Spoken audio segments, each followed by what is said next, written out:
ဆိုးရင်ကံဆိုးတယ်ကံဆိုးရင်အဖြစ်ဆိုးတယ်လို့ဒါမှတ်ထားရမယ်အဖြစ်ဆိုးနေတာတွေမှန်တယ်မြကံဆိုးလို့ပဲ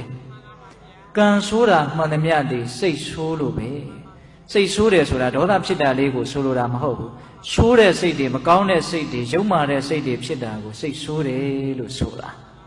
ဒါကြောင့်ရှေးတုန်းကမထေရမြတ်ကြီးတစ်ပါးကအတူတူလေးဩဝါဒပေးဖို့တယ်အကောင်းဆုံးဩဝါဒလို့လည်းပြောလို့ရတယ်အဲ့ဒါဘာလဲဆိုတော့စိတ်မဆိုးနဲ့ကောင်းကောင်းနေတဲ့စလိုကြီးကဒါနှလုံးထဲပြောတာနော်ဗါတဲ့တော့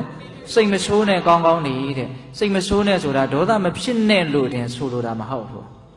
ဟုတ်လားဆိုးတဲ့စိတ်တွေမဖြစ်စေနဲ့တိုင်ဆိုင်တဲ့စိတ်တွေအလိုဆန္ဒပြင်းထန်တာတွေရမဇောတွေအာကြီးတာတွေမကျေနပ်တာတွေမုန်းတီးတာတွေမနာလိုတာတွေဝန်တိုတာတွေအဲ့ဒါကောင်းတဲ့စိတ်လားဆိုးတဲ့စိတ်လားအဲ့ဒါလို့ဆိုးတဲ့စိတ်တွေမိမိတန်တာမှာမဖြစ်စေနဲ့လို့ဆိုတာကစိတ်မဆိုးနဲ့လို့ပြောတာဒါပေမဲ့ဒီကနေ့ခေတ်ကလူတွေကတော့စိတ်မဆိုးပါနဲ့ဆိုရင်အမလီဒေါသမဖြစ်ပါနဲ့လို့ဒီလောက်ကလေးရည်ရွယ်ပြောကြတာနော်စလုံးကြီးကအဲ့လောက်ရည်ရွယ်ပြောတာမဟုတ်ဘူး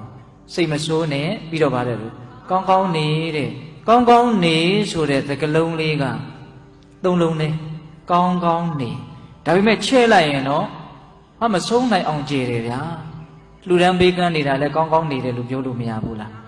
သီလတွေစောင့်တည်ပြီးတော့ကိုယ်နဲ့နှုတ်ကိုစောင့်ထိန်ပြီးတော့နေတယ်ကောင်းကောင်းနေတယ်မိမိရဲ့စိတ်တည်းမှာလောဘဒေါသမောဟတွေမဝင်နိုင်အောင်ဘာဝနာတရားတွေနဲ့ထုံမွန်းပြီးတော့နေမယ်ဆိုရင်လည်းကောင်းကောင်းနေမပြည့်စုံဘူးလားပြည့်စုံတယ်